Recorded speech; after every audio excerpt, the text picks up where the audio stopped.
I recently said that the Audi RS6 Avant was the best car on sale in America today, and I stand behind that statement. But what if you're looking for something a little bit more elegant, more luxurious, more comfortable, more practical, and a little bit less expensive? Well, there's a Mercedes-Benz E450 all-terrain for you. This is the off-road interpretation of the Mercedes wagon, and it's the only one we're going to get in the United States, at least for the moment. It competes very directly not just with Mercedes' own GLE 450, but also, clearly, the Audi A6 Allroad, the Volvo V90 Cross Country, and I would buy this Mercedes over any of those. If my own cash were on the line, I might honestly even buy it over the Audi RS6 Avant because this is more luxurious and it's less expensive.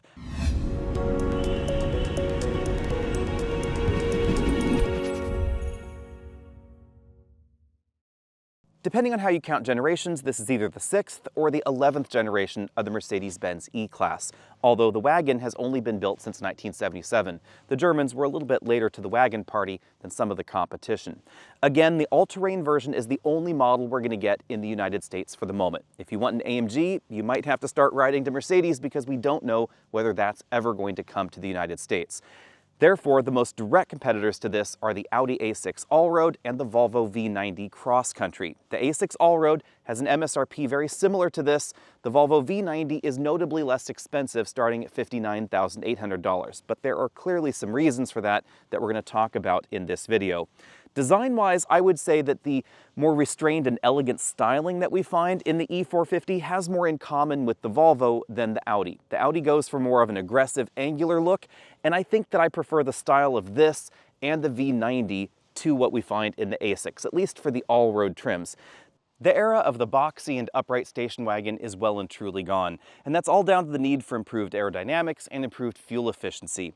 The E-Class wagon's profile has been pretty similar over the last few generations because of that. We get the long hood profile. This was designed for an inline-six, so as you can see, this hood is really quite long, and the classic rear-wheel drive proportions that Mercedes has been known for. The front wheels pushed really far forward. We get a decent distance between there and the front doors, giving this that elegant luxury car profile. But we do have a roof that starts sloping right past the front doors. So even though we get more rear headroom than we find in the sedan, and indeed in most sedans in the luxury segment, it's a little bit more compromised than it would be if the roofline was consistent all the way across the back. And then we get this rounded profile in the rear, which is actually pretty similar to the profile we find in the V90 and A6 for the same reason, aerodynamics and fuel efficiency. But it does impact cargo practicality versus a really upright hatch like we used to find, for instance, in the two previous generations ago Volvo wagon. Mercedes was very interested in improving the aerodynamics of the E-Class, and that's why we find these electric flush door handles. A lot of folks have been confused about this because it seems like you can lock your keys in the car. That's not actually the case. These just retract even when the car is unlocked. You can press on them or knock on them, and then they will pop back out. This is an important thing to remember. If you end up buying an E-Class and you accidentally leave the key inside and walk away for about 5 minutes or so, they are going to retract back into the car, but the car has not locked itself yet. Nothing says rugged off-road capability like black body cladding, so of course we find plenty of that on the all-terrain. If you'd rather have body color matched wheel arches, you can probably get your hands on the European parts because you can get the E450 without the all-terrain package over there, just not in the United States. Here, though, we get a standard adaptive height air suspension that will pump this baby up to 7 inches of ground clearance. Well, Mercedes actually says over 7 inches, but they don't say how far over 7 inches. I suspect it's basically the same as the Audi A6 Allroad, which is 7.3 inches of clearance. Despite all-terrain being in the name, we don't have all-terrain tires from the factory. These are Hankook S1 Noble tires, which are ultra-high performance all seasons. They're certainly going to give up some winter performance and definitely off-road performance in order to give you better on-road grip. Definitely the first thing I noticed out back are these really cool full LED taillights. They feature basically Mercedes logo design elements, but they're cut off at the top, so it's not the angle of the camera. That part doesn't really exist. It's really an interesting look out back. I also appreciate the fact that even though we get amber turn signals, the entire module is red tinted, so that section of the turn signal doesn't stick out like a sore thumb when the turn signal is not activated. Under this hood, we don't find a fire-breathing V8. Instead, we find one of my favorite engines available in the E-Class. This is the Mercedes-Benz 3-liter inline-six turbo hybrid. Well, hybrid, mild hybrid, I'll let you decide what you want to call it, because this does blur the lines between those two categories. You get 375 horsepower and 369 pound-feet of torque, plus the electric motor, which produces 23 horsepower and 151 pound-feet of torque. Mercedes uses that motor to help smooth out the shifts, also to add boost to the system and regenerate power back into the battery when you're stopping or slowing down. But what blurs the lines between mild hybrid and full hybrid is that we have an electric air conditioning compressor, so even when the engine's off, it'll cool the cabin, doesn't need to start the engine for that. And of course, this will turn off the gasoline engine before you come to a complete stop. The engine and that motor are mated to a 9-speed automatic transmission and standard all-wheel drive. This will give you 25 miles per gallon combined. This engine is actually partially behind the front axle. The center line of the front axle is right there. And actually, if I look under there, it looks like only about 2 to 3 cylinders are in front of the front axle. In the Audi, the entire engine is in front of the front axle and a portion of the transmission. With the Volvo, the engine's basically sitting right on top of the front axle. So weight balance is definitely better here. As you'd expect from a Mercedes, front seat comfort is excellent, but how excellent is going to depend on exactly which option boxes you check, and you need to be careful if you're on a budget because those options can escalate the price tag pretty rapidly.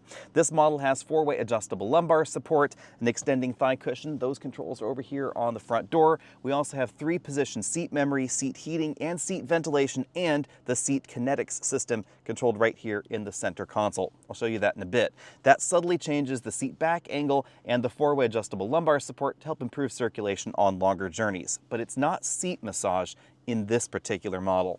This model also has a front passenger seat with the exact same range of motion and functionality, including that 3-position memory. We also have the automatic seat positioning system, which for me does not give me a seat in the position that I think I would want. I think I prefer something a bit more upright, more along those lines. For instance, with the steering wheel, it's a little bit further out. But if I type in my height at 6 feet there and I hit the start positioning, it's going to set everything to where it thinks it should be for my height. It's okay. But it does end up putting the front seat a little bit far backward for my taste, especially if you have taller people in the back. Speaking of taller people, the front seat tracks move really far rearward. So if you have longer legs or you're taller and you're looking for something with a lot of room up front, you might want to look at something like this because this seat back is all the way back in its tracks. And as you can see, I can't really fit my feet back. You have to kick off my shoes and kind of tuck my feet there. I do have a tiny bit of knee room going on there, but not a lot of ankle room. That is a little bit concerning there. The rear seats are definitely comfortable, however, and we have our own moonroof pane right over here. I'll show you that in a bit. It has its own little shade there. And the seat design is just intrinsically comfortable and roomy. We get a wider cabin in this generation than we had before, and that is pretty noticeable because the door panel is actually quite far away from my arm. So wider people would definitely be happy back here, as would taller people with taller torsos especially. I have maybe about 2 inches of headroom left here. Very, very comfortable design. Unfortunately, the rear seats don't recline, but we do have a softly padded armrest with cup holders. And I have to say, I appreciate the slightly longer seat bottom cushion back here, although your kids might not. These might end up being a little bit uncomfortable for them. Before we see how child seats fit, let's talk about the latch anchors because this is a little unusual. We have kind of a rubbery door instead of a hard plastic door, and they don't flip out. They flip in and then sort of behind that post. The one problem with that is if you want to get it out, you can't just press on the top. You got to kind of stick your finger in there and massage that back out. When it comes to child seat fitment, it was pretty easy to install this Kleck rear-facing infant seat using those latch anchors. And even in this front seat's recommended position for my height, I have about enough clearance here. I have about 1 inch between this child seat and the seat back. Clearly, I could move that a little bit further forward. It's important to remember that the amount of clearance recommended or required between a front seat and a child seat is going to vary from vehicle to vehicle, so always check your child seat and the vehicle's manual to see what they say, because some vehicles have articulating seat backs, and in an accident they can move up to 2 inches rearward. So for instance, Volvo says you should have at least 2 inches of clearance between the front seat back and a child seat. And that means that even though we find more legroom and more usable room for child seats in the Volvo V90, you can't actually put your front seat further back to use up some of that extra room. In the E450's instruction manual, it doesn't give you a specific distance that you must maintain between the child restraint and the front seat back, but it does say that they cannot be touching, so always check those instruction manuals. The teardrop-shaped profile definitely means less cargo practicality than a vertical hatch would have. I was still able to squeeze 5 of our 24-inch roller bags back here, but the cargo area is logically smaller than you'd find in a Mercedes-Benz GLE, especially if you want to put taller items in, because the box here is just not quite as tall as in the Mercedes larger SUV. Cargo capacity, though, it's basically the same as far as behind the second row seats. 33.1 cubic feet here, 33 cubic feet in the GLE. This is a bit more than we find in the Audi A6 at 30 cubic feet and significantly more than we find in the Volvo V90. The V90 has a really long hood, a really low roofline, and a really stretched out interior. So you're sitting in a more reclined fashion, and that gives you less cargo room in the way back. This cargo area is actually really quite deep. It's a little bit difficult to show you, but things really roll quite far back there into the cargo area, and that's part of what makes this so practical. If you want taller, boxier items in your cargo area, then a GLE is going to be better. If you want longer items in your cargo area, this is actually going to be better than most of the luxury SUV competition. Under the floor, we find a bit of additional storage space. There's also an accessory cargo divider that this model has here, but as you can see, no spare tire, and the cargo area has quite an eccentric shape to it. That's because even though the 48-volt battery is stored elsewhere, we still have a 12-volt lead-acid battery, and that's right here in the cargo area. I do think that could have been squeezed off to the side in maybe some more logical place. If you fold down the rear seats, you get 64 cubic feet of cargo capacity from the front seats all the way to the back, and that is less than a GLE at 74.9. It's also a little bit less than the Volvo V90 because, again, the V90 has a little bit extra length between here and those front seat backs, although this is still pretty generous and still above average in terms of length versus something like an X5 and a GLE. And it's really obvious if you want to go camping in your wagon because there's a lot more room to stretch out and actually sleep back here if you wanted to. Mercedes also gives us a practical 40-20-40 folding rear seat back, which definitely makes it easier to store those longer items like skis or IKEA furniture in here. Now let's go for a spin around the interior. Up here we have a touch control for the powered shades on that dual pane moonroof. You can see that big one right back there over the rear passengers' heads. Up there you'll also find the controls for the telematics system, the SOS button, etc. We have height adjustable shoulder belts for the driver and front passenger, adjustable head restraints as well.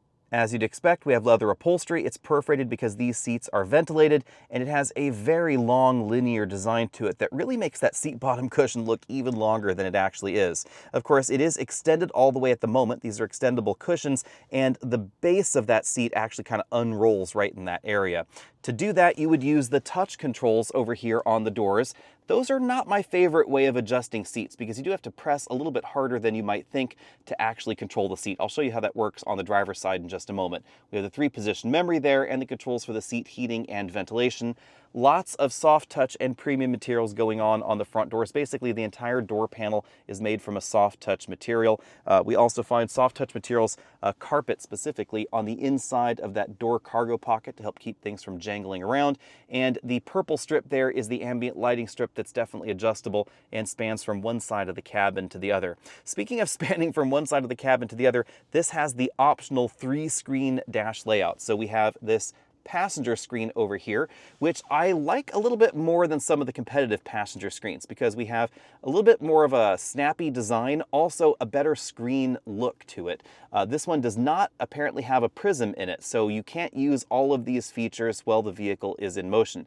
But you do get a lot of the same readouts that you find over on the driver's side or the center screen duplicated over here for the passenger, which is kind of handy. If I go over here to YouTube, for instance, and then I put the car in drive, it's going to turn that off because, again, you shouldn't be doing that sort of thing while you're driving.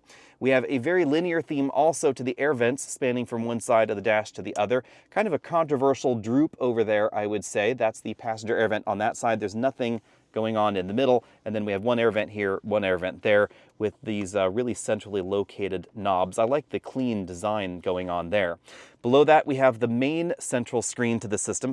Of course, it supports smartphone projection there, also big 2-screen mapping, actually 3-screen mapping, I guess technically, because you can have the map here, you can have the map over there, and you can have the map in the instrument cluster. So lots and lots of mapping going on here. One thing worth noting, though, is the location of the smartphone charger. We'll talk about that in a bit. Down here we have the dynamic drive modes. This is a combination physical and touch button bank down here. So The entire button bank actually moves when you press something, and it knows what option you want by which option you've pressed. The only real button here is the hazard light button right there in the middle. Lots of wood trim is going on in the center console, obviously more ambient lighting there. This goes down and goes in to reveal the wireless charger. The problem with that is that if you have drinks here, you can't actually get your phone in and out very easily, so I found myself just sort of stuffing it there on the side if I had drinks in the car. Back here we have a bifold armrest with some USB-C charge points. Not quite as much storage as you might think, of course, because the transmission is located basically right there under some portion of that center console, also parts of the all-wheel drive system. Over here we have the full LCD instrument cluster. It is highly adjustable, as you'd expect in a Mercedes. You can choose from a bunch of different themes there. There's the very, very sporty theme. That's also going to change the colors in the central screen, and then we can go for more of a classic 2-dial look if you'd rather have that. Obviously, the navigation map is going to be one of the more interesting ones because, as I said before, you can do lots of mapping here. Let's go get the map there, and then we'll go over here. We can get the map right there as well. And yes, in case you're wondering, all three of these maps can basically be doing something different. But if you have one destination programmed in, the car icon is going to follow along on all of them. The steering wheel is a design that we've seen from Mercedes for a while. It has a very eccentric center spoke, kind of a dished theme there, and a little bit too much shiny black plastic for my tastes. On this side, we find the controls for the adaptive cruise control as well as touch controls for that instrument cluster right there. These are combination physical and touch controls just like the ones in the center bank there, so if you press the home button, for instance, the entire module does move down. That's how you get haptic feedback, and then the system knows what option you've selected by where your finger was touching. We then have kind of a BlackBerry style little touch pad right there in the middle, and that's how you run through options. So you click the home button and then you swipe your finger there to go through options. The very similar option on this side, this is for the central display. So if you want to make changes without taking your hands off the steering wheel, you can use that control as well. And then down here we have volume, voice command, phone buttons, and a favorite button as well. Let's take a look at the seat controls over here on the driver's side. So here's how this works. These don't move. You press on the top of the headrest to move the headrest down. You press kind of over here, sort of the chin location on this little human form to move that up and down. Then seat back, seat bottom cushion, seat extension. Pretty logical there once you get the hang of it. And then unique to Mercedes and very few other vehicles is that you can heat and cool your seats at the same time. Now, once you get this out on the paved road, that's where this engine comes alive, because this scooted 0 to 60 in 4.4 seconds every time. That is the best in this segment. We get the most power, we get the extra oomph from those electric motors, and the engine has a fantastic sound to it. It has that classic inline six sound and that classic inline six balance, so it's really smooth. There are no harsh vibrations coming into the cabin. And in the V90, you will definitely hear that more coarse 4-cylinder sound when you're flooring it. In the Audi, that V6 sounds nice, but it doesn't sound quite as nice as this. It's well balanced, but it's not as smooth as the Mercedes inline six. This is just a step above all of the competitive engines. And performance, that's definitely fantastic as well. Also a reason to buy this over a Mercedes-Benz GLE, because this is quicker 0 to 60 thanks to it being about 500 pounds lighter than a GLE 450. And you'll also notice that when it comes to every other aspect of this vehicle's performance. This model has the Ultra Performance All Seasons on it, again from Hankook. We stopped from 60 miles an hour back to 0 in just 105 feet. This is not trying to be a performance wagon. It's not an AMG. It's actually the all-terrain version of a 450, but it handles better than actually the mid-level performance versions of most of the competition when we're talking about SUVs. And that's thanks to the lower center of gravity, the lighter curb weight, all that power, etc. This is the kind of wagon where, again, even though we have that soft air suspension, you can push it a lot harder out in your favorite winding mountain road than you might suspect. Even though, yeah, the suspension is kind of floating around. If I waggle the steering wheel, you do get that classic air suspension float. It's kind of like navigating a barge. But when you get into the corner, you realize this is no boat. This cuts the corners like you wouldn't believe.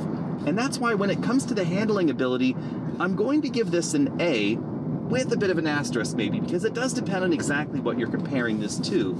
This has better poise and better balance than the A6 Allroad, definitely a better weight balance also than the Volvo V90. But the air suspension does make this feel floaty, and that's something that I don't mind because I prefer the more comfortable ride with the fantastic handling. But if you're looking for something that's going to hug those corners and be really level and not have any tip, not have any dive, this might not be the option for you. If you dig into the brakes, you'll definitely notice the front end's going to drop. If you romp on the accelerator pedal, we do get some front end lift, but we also get fantastic acceleration, really at any speed possible. We also get really well done engine start-stop, thanks to that large electric motor and the hybrid system. So if, for instance, I just come to a stop here in this area, the engine will turn off. Actually, before we come to a complete stop, it's off. Very quiet. The air conditioning is still running. Romp on the throttle, the engine starts almost immediately thanks to that big electric motor. And thanks to that electric motor giving you over 100 pound-feet of torque, you get all that torque right from a standstill. So it doesn't feel like a classic start-stop in a turbo engine where the engine starts and then you have to wait for the turbos to spool up, etc.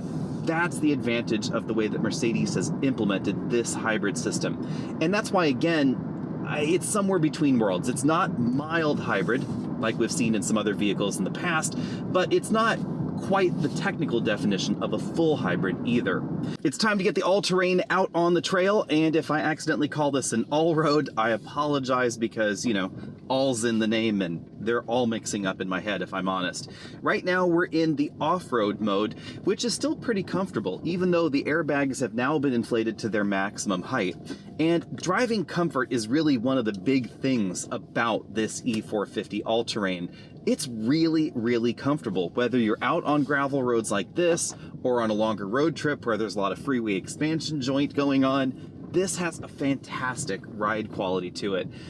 Now, I know that some people are not a fan of the way air suspensions feel. I think that Mercedes has done a really good job with this, but if you're not a fan of that sort of gentle float, sometimes maybe a little bit of bounce, I guess is the best way to describe it, then you might want to consider something without an air suspension. And in this category, the only option really is going to be that V90 Cross Country. When it comes to the cabin noise, I measured 69.5 decibels in here, easily making this one of the quieter vehicles that we've tested, and actually a little bit quieter than the last Mercedes-Benz GLE that we tested.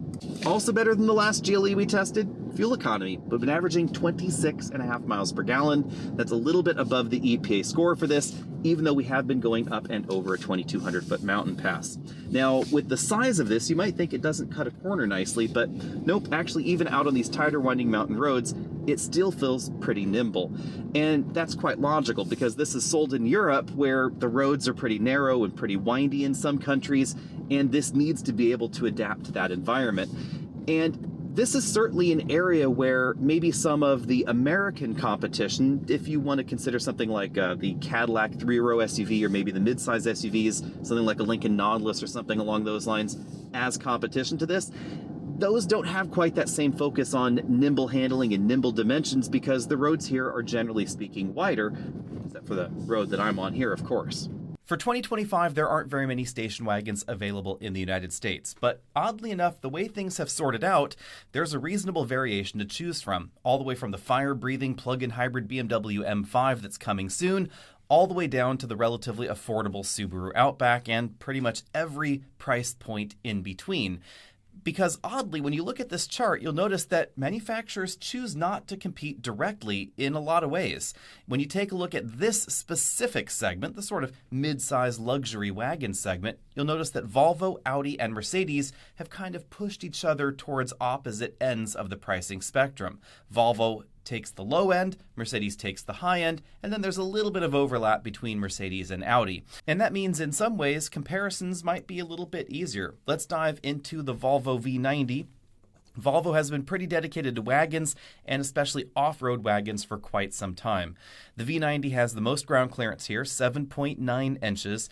Now, it does not have a full four-corner air suspension. When I was talking earlier about it not having an air suspension, I should put an asterisk here because it does have a rear load leveling suspension. So it has airbags in the back that will lift that rear suspension up if you put heavy things in it. That's great for trailering or carrying a lot of cargo or a lot of people, etc. but it does not have the same four-corner air suspension that you find in the Volvo XC90. And Volvo's description on their adaptive air suspension option on their website is a little bit confusing there, but keep that in mind. 295 horsepower, 310 pound-feet of torque puts this on the low end of the performance spectrum. Actually, things tier quite nicely. You get the best performance in the Mercedes, highest price tag, mid-level performance in the A6, and even though basically 300 horsepower is solid, the V90 is the slowest in this trio. I prefer the interior styling of the V90 to what we find in the Audi, but the Mercedes certainly feels more tech-forward, more modern, more luxurious, and yes, indeed, more expensive, because it is. The Audi, on the other hand, starts at $71,195, goes up to $89,890, and at the upper end of its price tag, I would say the interior starts to feel a little bit too cold, not as luxurious as I would like. It's still solidly comfortable, but it just doesn't feel as premium as you might think. And I would say some of that coldness also applies to the Audi RS6, although in an RS6 you kind of expect that, of course. Where the Audi really wins over the Volvo is in the ride quality, because it does have a four-corner air suspension, and it does have a little bit more ground clearance than we find in the Mercedes when you adjust that to its highest height, but it doesn't have as much as we find in the Volvo. Long-term maintenance costs are likely going to be higher on the full four-corner air suspension, and remember, in the Volvo, if you don't want the rear airbags, you don't have to choose that option box, because the adaptive damping and the rear load leveling functionality, that's about a $1,200 option box you have to check. You can just skip it, and it's a standalone option, so you don't have to worry about that if you don't want to. Of course, if you want everything, you do want the Mercedes, and that E450, again, goes all the way up to about $100,000. But versus the Audi and especially the Volvo, it feels less off-roady.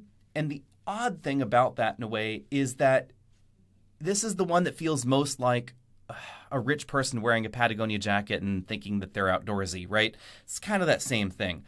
Only you can't get the body-colored cladding like you can in the Audi. And that's one of the interesting things I think about the Allroad, is that if you want the air suspension and the more rugged vibes inside, admittedly only slightly more rugged vibes inside, but you want it to look more like a regular A6 Avant, you can actually get the body-colored panels from the factory. You don't have to do that yourself. Whereas on the Mercedes, where I think it would be most appropriate, you actually just have to get the black body cladding all the way around. I would love to see actually all three of these vehicles be available with that body color cladding option. Volvo tried it. At one point in time, you could order yourself a regular V90, but wagon sales have plummeted so far, so fast in North America that Volvo is really not offering as many versions as they used to. If you want, for instance, a V60 Polestar engineered, that would be the plug-in hybrid fire-breathing subcomp or compact wagon, whatever we want to call that thing. Act fast. Its days are numbered. Apparently, this is going to be the end of the V60 Polestar engineered. We're just going to get the cross country. Who knows how long that one will last? And we also don't exactly know the future of the V90, because we know that the 60 and 90 series are going to get either significant redesigns or replaced with all-electric platforms. We don't know the exact trajectory there. It is effectively the old guy in this segment at the moment, and Volvo, they seem to be backing away from some of their advanced electrification plans with the refresh of the XC90, but we don't know exactly the direction there. The Mercedes, on the other hand, it's a brand new model, so it should be around for quite some time, and I would assume that at some point in the future, Mercedes might try stuffing some more powerful engines under the hood. But as it is, if you can afford it, I think the E450 is my favorite in this segment. On the other hand, budget-wise, I think it's hard to go wrong with the V90. It is a significantly better value, but you're just not going to find the luxury touches and things that you find in the Mercedes in the Volvo. I think it's a really compelling package. You get a lot of the nice touches from the Volvo lineup in that V90, a lot of practicality as well, but again, not as many, cool luxury features as you find in the Mercedes, and you don't have that same kind of Volvo classic practicality. Volvo has really gone in more of a style-forward direction lately. So instead of having a really vertical hatch in the back, you find much more of a raked design, something that we've seen from Mercedes for a while. And rather sadly, that is one less reason to buy the Volvo over the Mercedes. Let me know what you think about all that down there. And of course, which one of these three would you buy if your own cash were on the line? Would you split the difference with that Audi? Would you save some cash, get the Volvo? Or would you just splurge and put everything on the Mercedes? Let me know, and I will see all of you later.